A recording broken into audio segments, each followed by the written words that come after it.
Good afternoon, everyone. Good afternoon. Hi, Karine. Hi. I haven't seen you in a while. This is a good day. You all have just heard the terrific news from the president that after 15 months of war, Israel and Hamas have reached a ceasefire and hostage deal.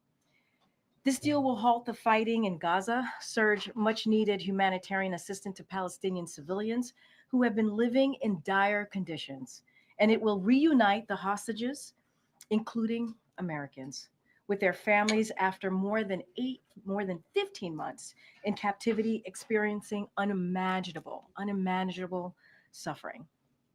Over the past few days, President Biden spoke with the leaders of Israel, Qatar, and Egypt to continue to push negotiations forward and reach the resolution we announced today.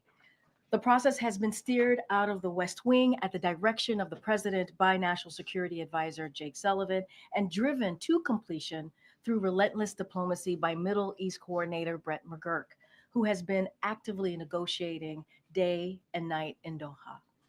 I will note that Brett is currently in meetings with foreign leaders, and when he emerges, the National Security Council is going to host a background call to answer more of your questions.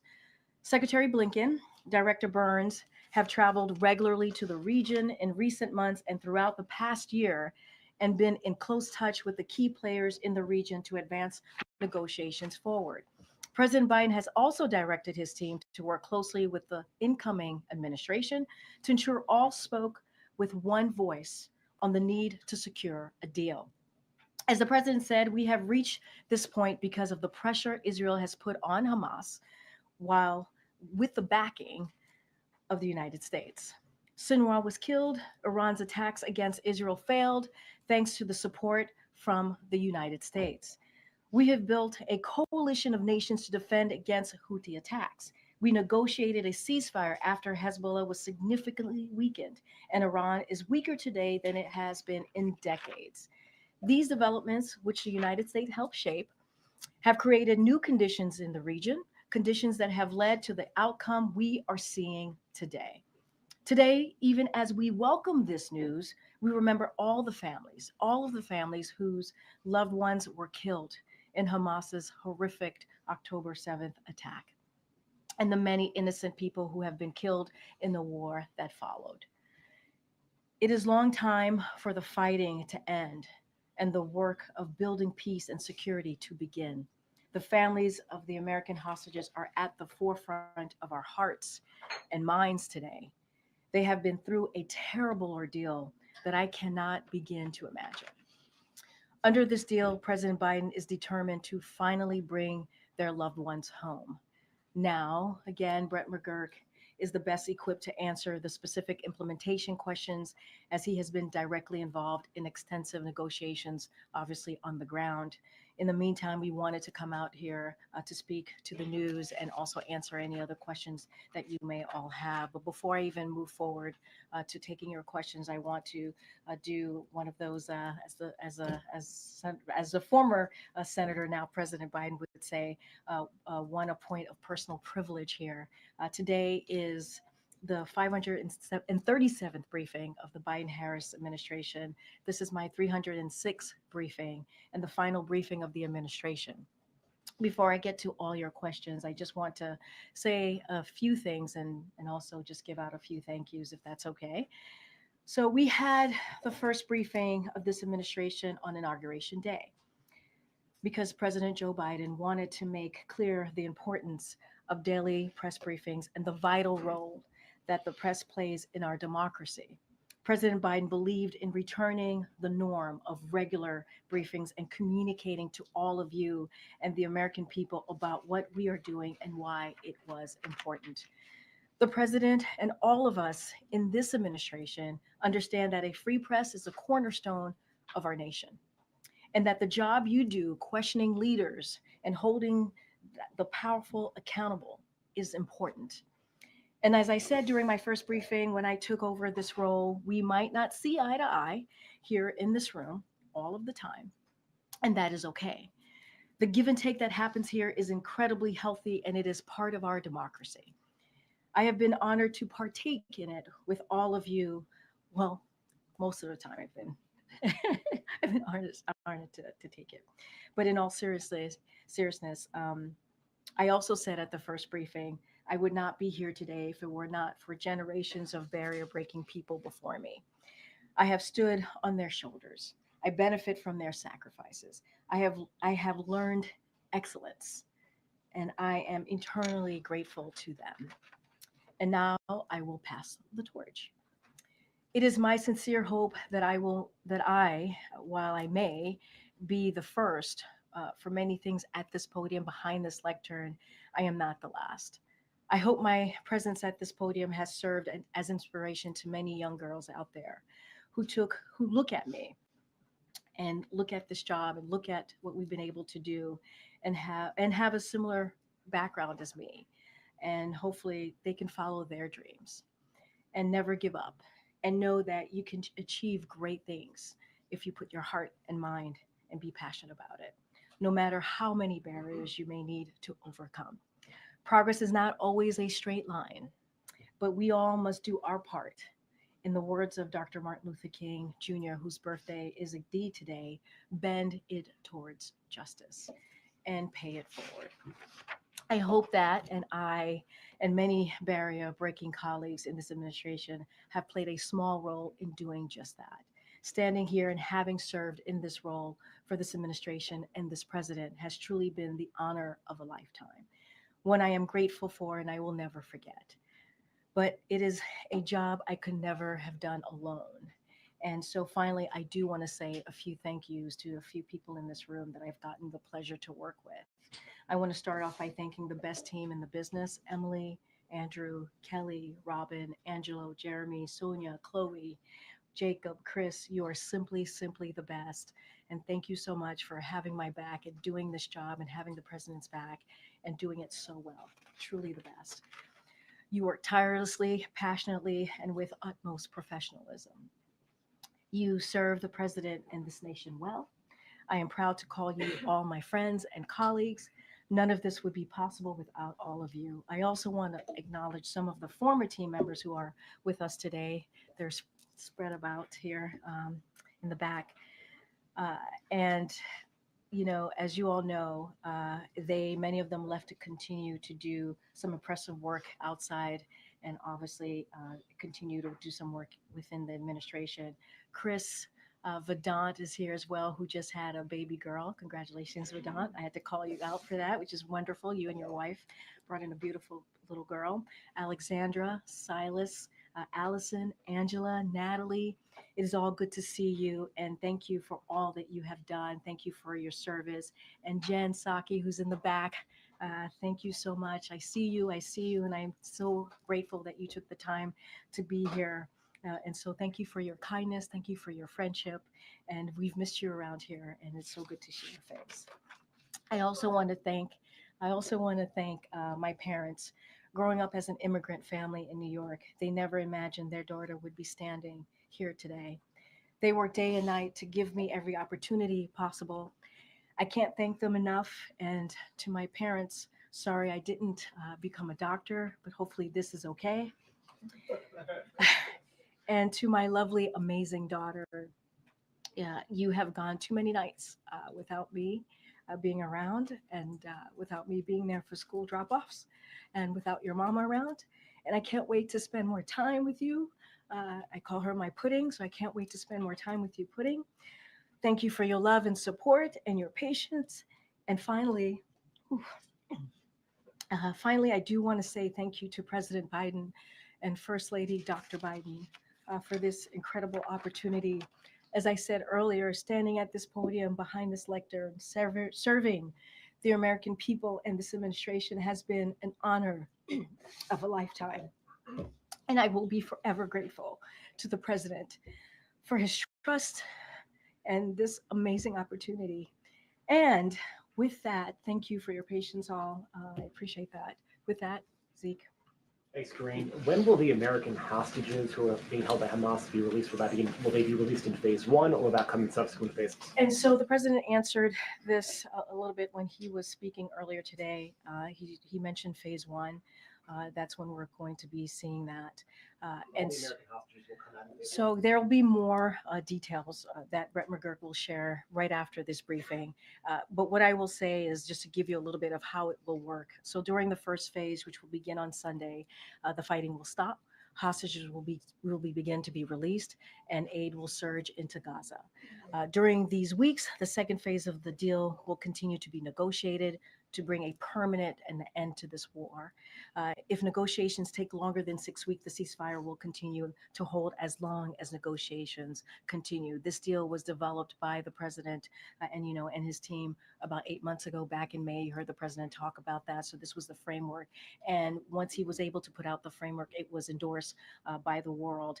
And so we are certainly, as the president started off in his remarks to the American people, to all of you as well, this is a good day. This is a good day. This is a good step forward. And so Brett McGurk, after this briefing, will have a call to give more details of how this is going to move forward. But again, this is a very good step forward. And then, as we mentioned, the president announced this framework back in May of last year, a deal has been reached 5 days before this administration's term ends. It will go into effect a day before the next president is sworn in. Is it clear? Does the president want to give some credit to his successor, and that there's a forcing mechanism by that transition is helping push this bill down? So a couple of things, and you said this in your question to me. This is a framework that the president put forth about 8 months ago, back in May. Again, it was endorsed by the world when he put out this framework. His team has worked, because of the direction of the president, obviously, has worked 24/7, night and day, to get this done. You're going to hear directly from Brett McGurk, who's been on the ground, who's been in Doha at the direction of the president, obviously, with the leadership of National Security Advisor Jake Sullivan. And what we see this day as, this is a good day. This is a good day. Hostages are going to be able to go home, including American hostages, to their families. And after, 15 months since Hamas did something so unimaginable, launched an attack that was so dreadful. We lost so many lives because of that attack on October 7th. And we have been working around the clock to get this done. And so that's how we look at it. We're going to continue. We're going to continue to speak with the Trump transition. You heard even from National Security Advisor Jake Sullivan on Monday talk about how they have been coordinating with the Trump team, keeping them abreast, having regular conversations with them about this. And now we understand that this is going to be implemented by the next team, and so we're going to continue to work with the until January 20th. We're going to continue to work closely with the Trump transition team. We have to remember what we have seen from this president.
Over the last 8 months, since 15 months, as we're talking about this particular matter, that's what American president does.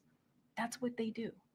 And that's what we've seen from this president and his leadership. And you mentioned that this deal will be implemented by the next president. There's coordination between the White House and the incoming administration. Has the president spoken at all with his successor? And outside of the very brief ceremonial tea that they will have on the morning of the 20th, does he plan on having a more substantive conversation with him about his strategy and the briefing and the relationships that went into this agreement? Well, Zeke, I will remind you, when he invited the President-elect Trump to the White House, they met for more than 90 minutes.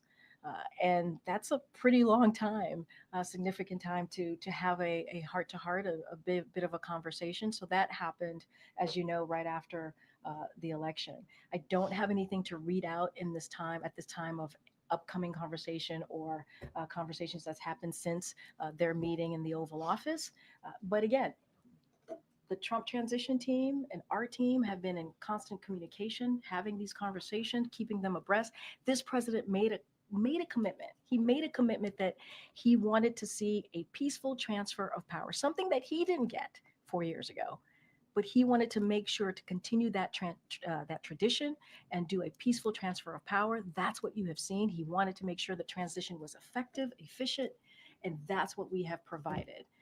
And like I said, we're going to be in close touch with our team and their team in the next couple of days. And just lastly, on a different topic, you've said the president has been weighing preemptive pardons for all sorts of officials who he fears may be targeted by the incoming administration.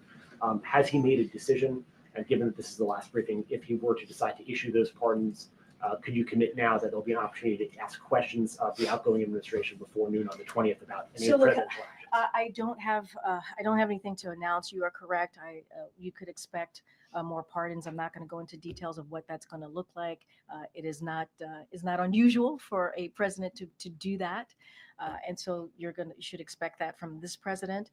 I'm not going to make any commitments right now. I'm not going to lock ourselves into a potential.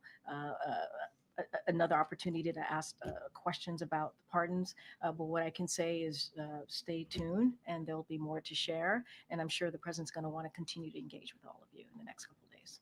Okay, Lucia. Thank Haven't you, seen you in a Karine. while. Good to see you. It's good to see you, and thank you so much for taking our questions so often.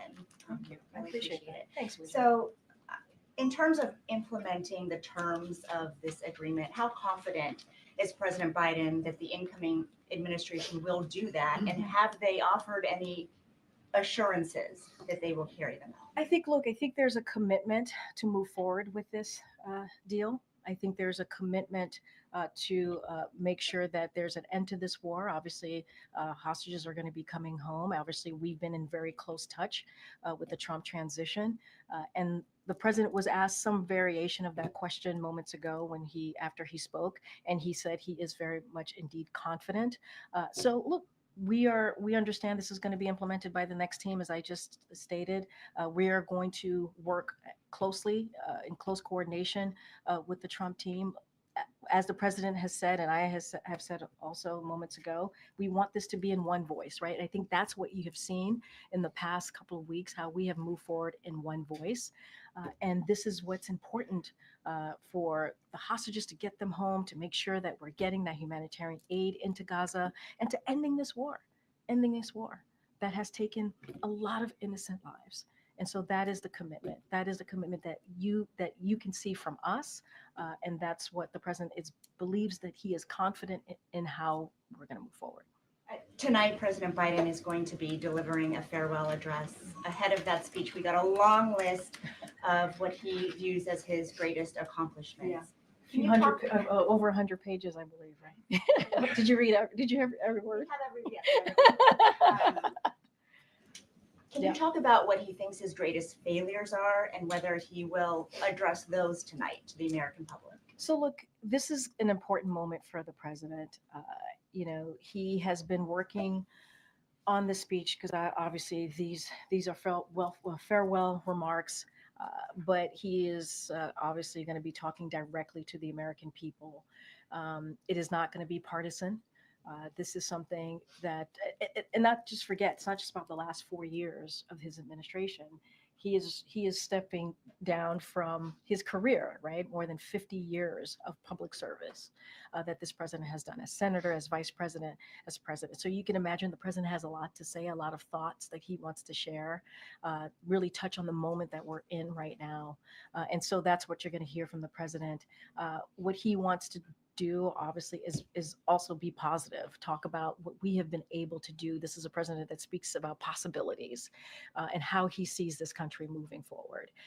And so that's what I could speak to. I'm not going to get ahead of what specifically what the president's going to say. I'm not going to go into line by line, but I can say, and I'd love to say that from here, is stay tuned, and I will leave it there. And then finally for you, because you've clearly reflected on your role as press secretary, is there anything you wish you had done or said differently during your time? Well, I will have a lot of time to reflect, right? You're not going to catch me up here, Alicia, today, but I will have a lot of time to reflect on my time here. As you know, this is, and I think you've gotten to know a few press secretaries during your career, this is a job that's nonstop. There's not a lot of time to reflect. It's always, we have to do the job. We have to speak on behalf of the president. We have to make sure that we're communicating with all of you. But what I can say with full heart is that this has been an honor and a privilege to do this job, and I have done it to my best of abilities on behalf of this president, and the best job that I will ever have. I truly believe that. Thank you. Get Mary. Thank you, Karine. You and the president have stressed that this is the framework that he put forward last spring, but the president also made clear it was important to him to work with the incoming administration, that they be speaking in one as one team, as he put it.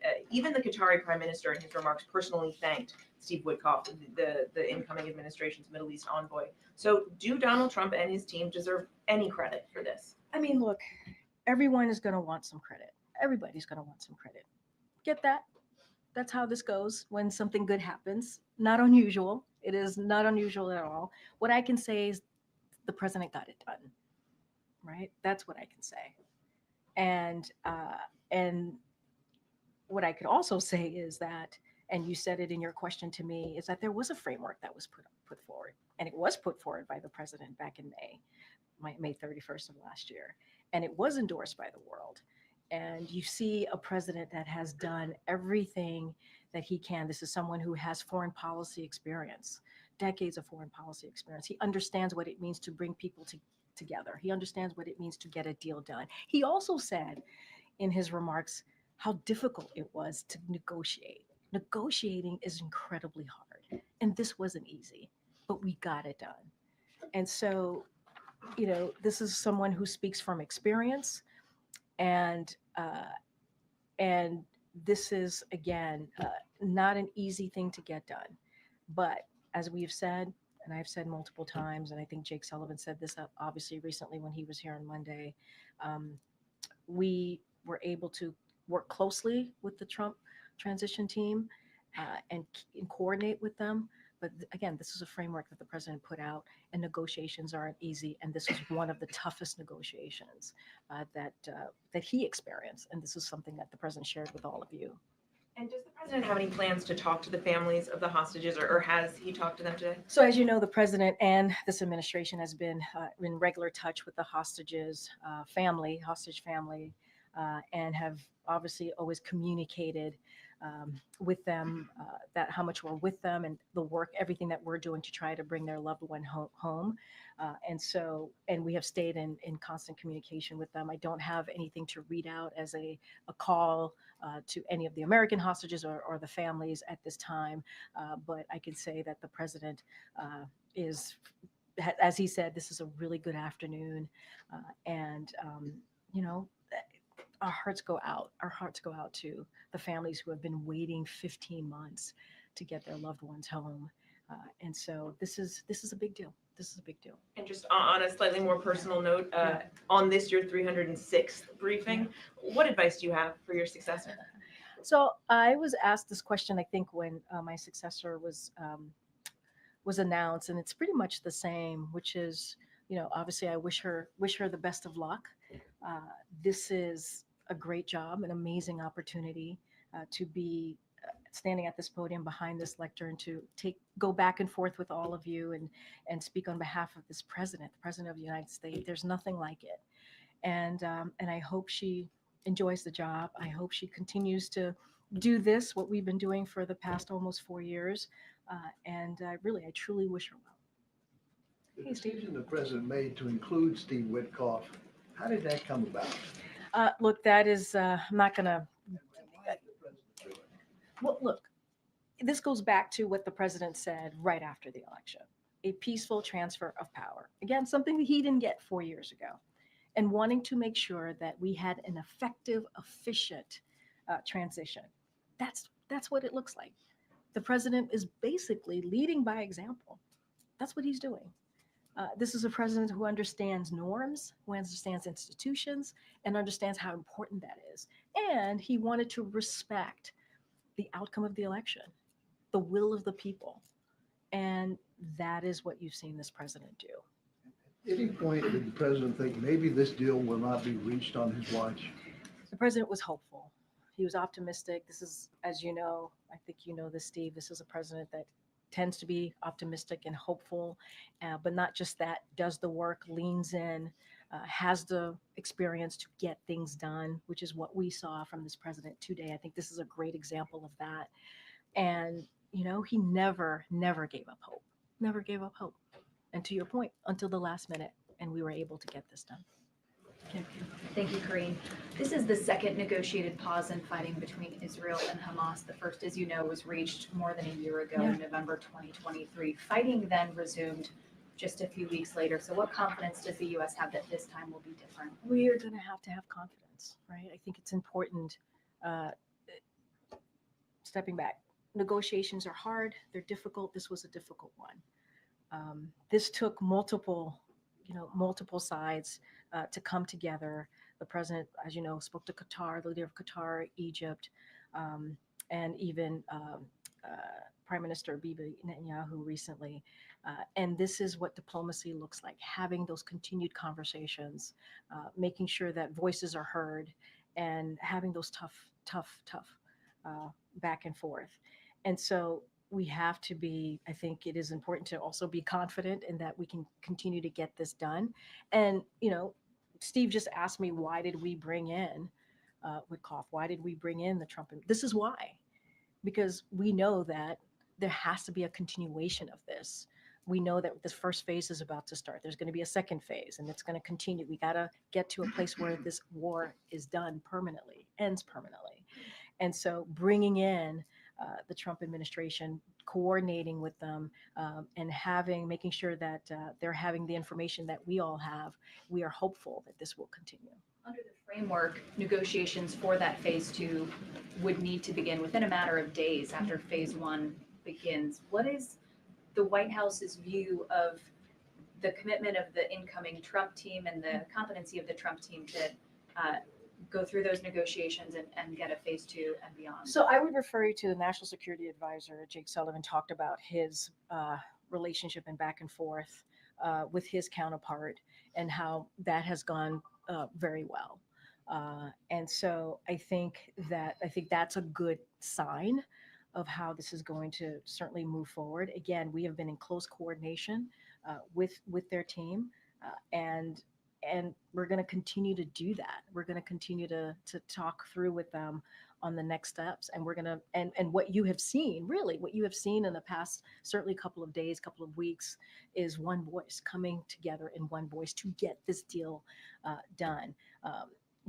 I think a lot of your questions obviously go to the transition team, and they can certainly answer and speak for themselves. But what I can speak to is what we've been doing, what we have actively done for the past couple of weeks to get this done in unison, to get this done in a way that when the transition happens, we have that confidence that we can move this forward, continue to move this forward. More light on other officials from the incoming administration that you and your colleagues in the West Wing have been hosting for meetings and conversations, and what those have looked like? So I can't shed any light on that. What I can say is that we have been working closely with the transition team. We want this to be efficient. We want this to be effective.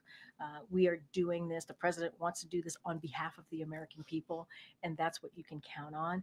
I'm not going to list out names of folks who we've been talking to. And just finally, Karine, a new CNN poll that's out this morning shows that just 36% of U.S. adults say they approve of the way that Biden has handled the presidency. To what do you attribute that? I mean, look, I've been very careful in talking about polls and not speaking to every poll. I understand this is a CNN poll. What I can speak to is what the president has done to get things done, to get things delivered for the American people.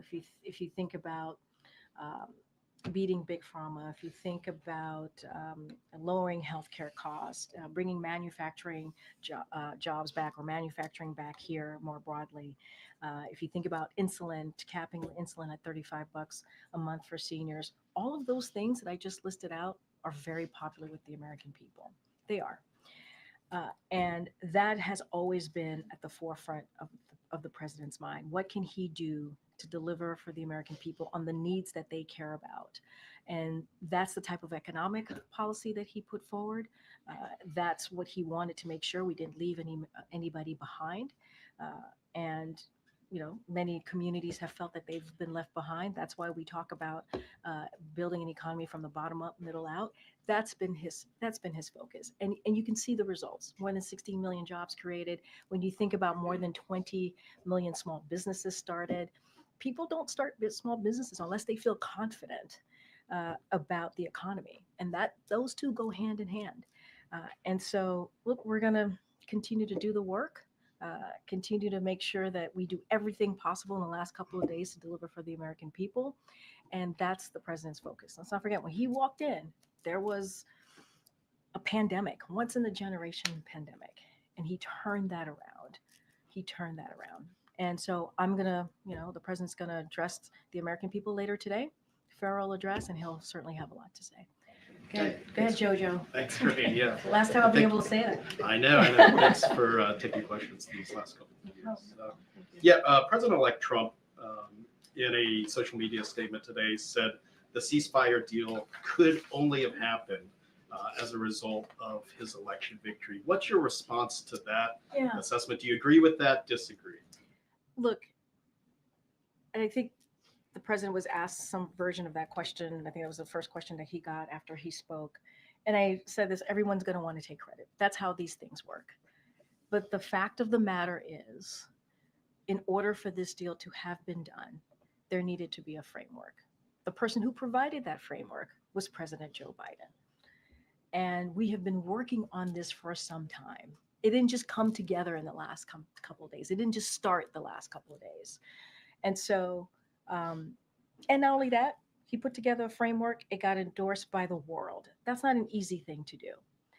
And, and so that's part of the first thing that he was able to do. The second thing that he was able to do was support Israel.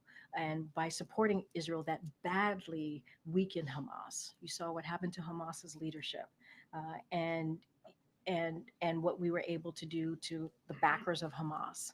And so all of those things mattered.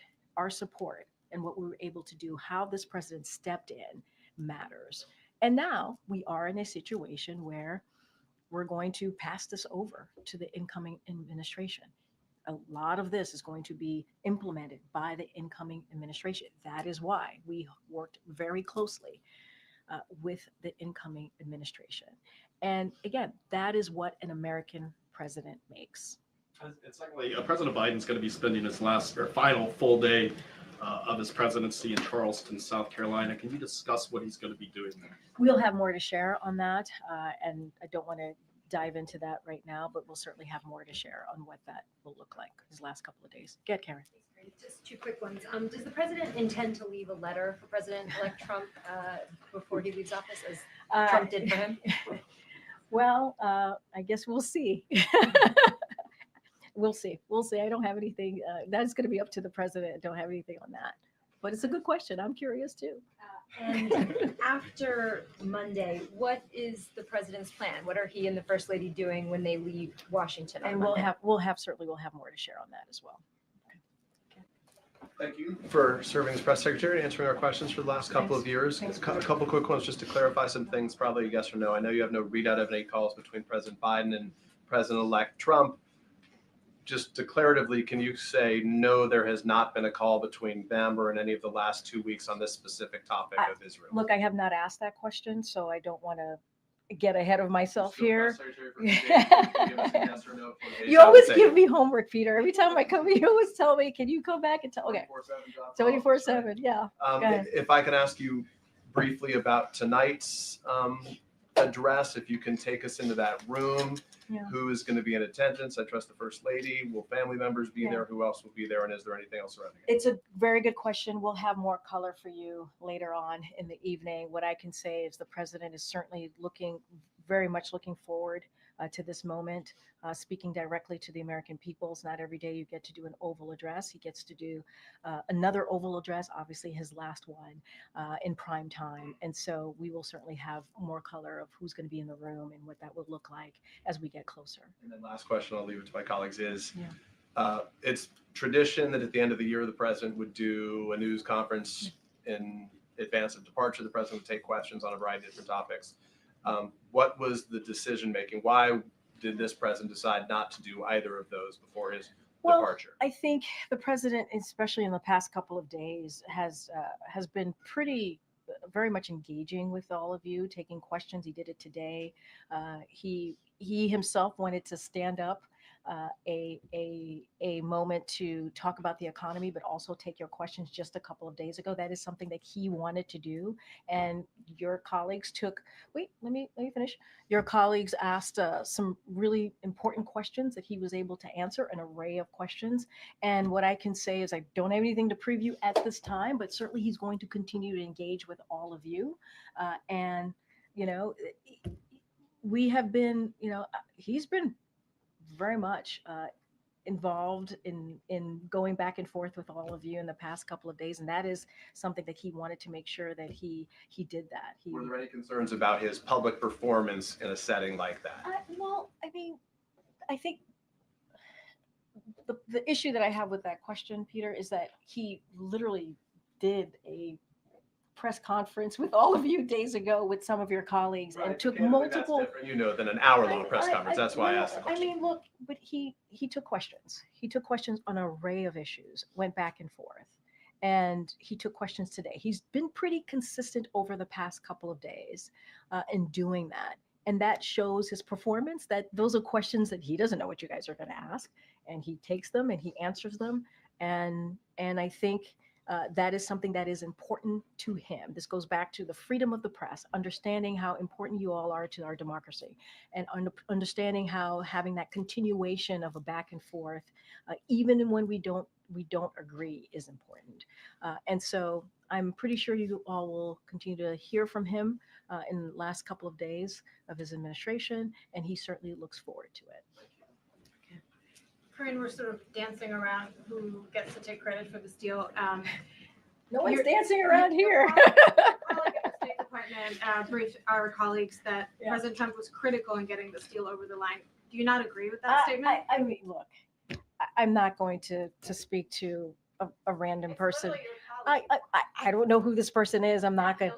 Oh, what I can say is, look, obviously Matt Miller will speak for himself. What I can say is there are steps that were taken here that is really important and critical, and that started with this president starting a framework that was agreed upon by the world back in May.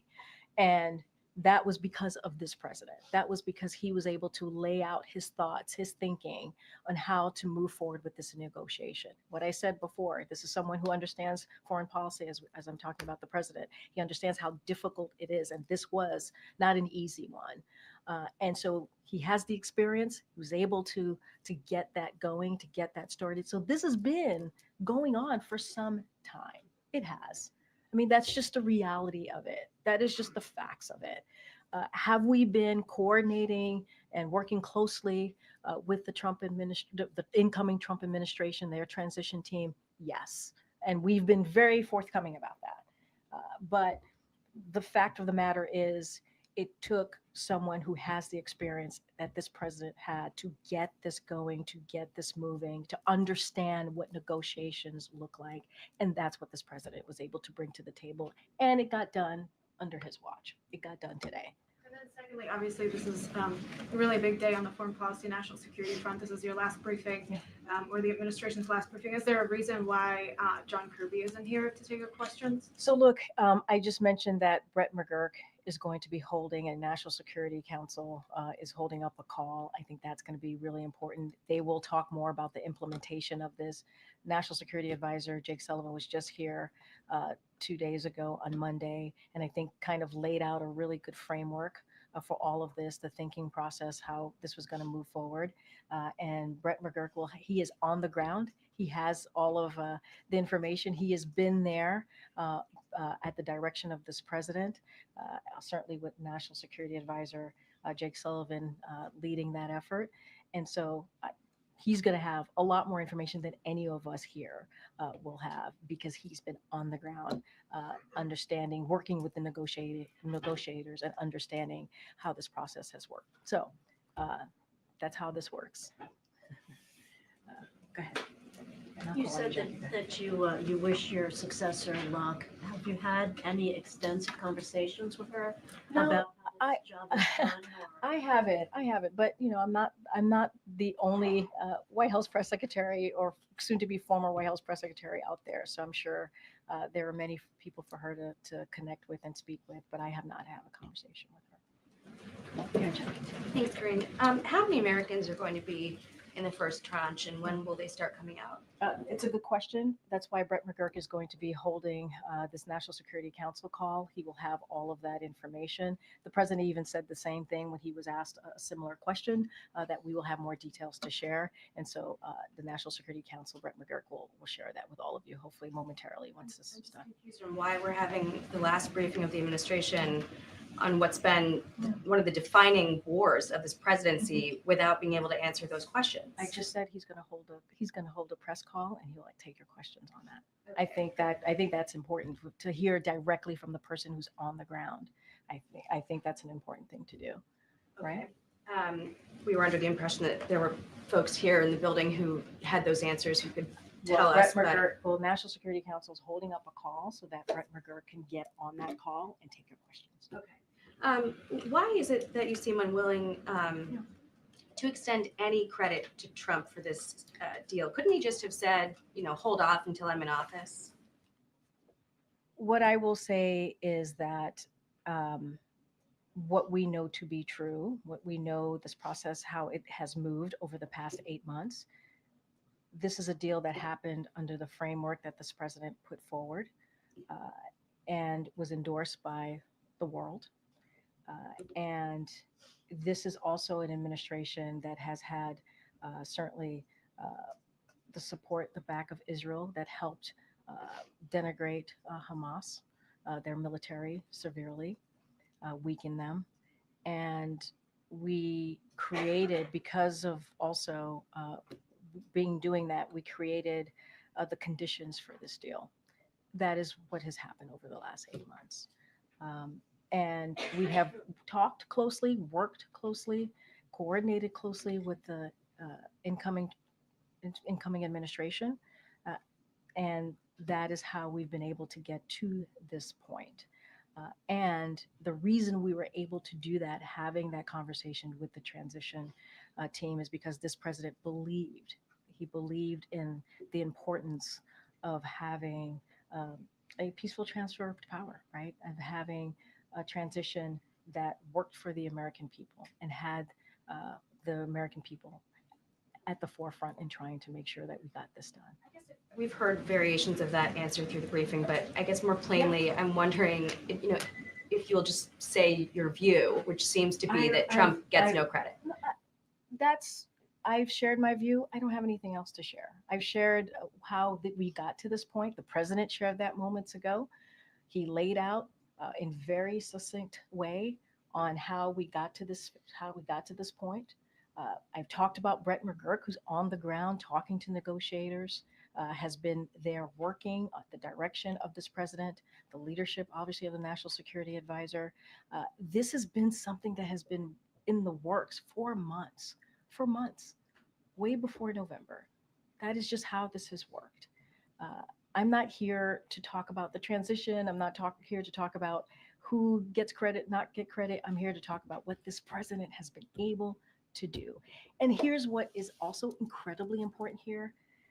We're going to get hostages who are going to go home to their family.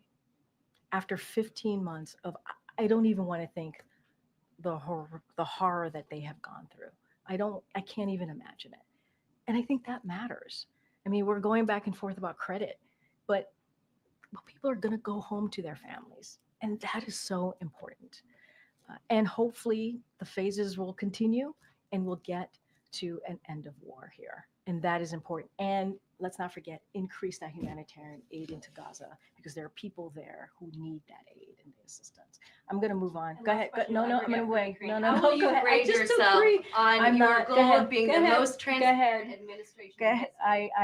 I've taken like 3 questions. I'm going to move on. Go ahead. No answer there? Oh, go ahead. I've already taken 3 of your questions. I'm going to make sure some of your colleagues get an opportunity as well. Could you respond to the report released by the special counsel who prosecuted Hunter Biden? Specifically, he talked about Biden's claims that his son was unfairly targeted and said the president's characterizations are incorrect based on the facts in this case, and on a more fundamental level, they are wrong.